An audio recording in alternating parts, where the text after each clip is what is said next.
اپنے ان پنکھوں کو دیکھیں،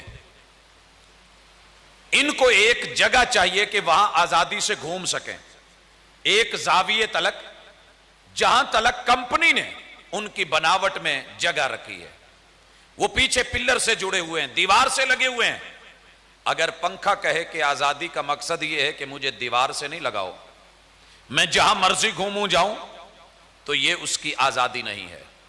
یہ بربادی ہے، یہ اس کے لیے بھلائی نہیں ہے۔ حضرات اسی طرح پتنگ فضا میں اڑ رہی ہے،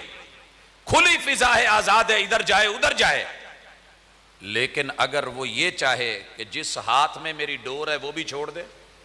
اور میں ٹوٹلی آزاد ہو جاؤں، تو اگلا پل اس کی واپسی کا ہوتا ہے، پھر بلندی ختم ہو جاتی ہے، کمال اور عروج اس وقت جواب دے جاتا ہے، زوال کی طرف، زمین کی طرف اس کا سفر شروع ہو جاتا ہے۔ تو وہ آزادی جس میں پابندی ملحوظ خاطر رہے، اپنا دائرہ کار،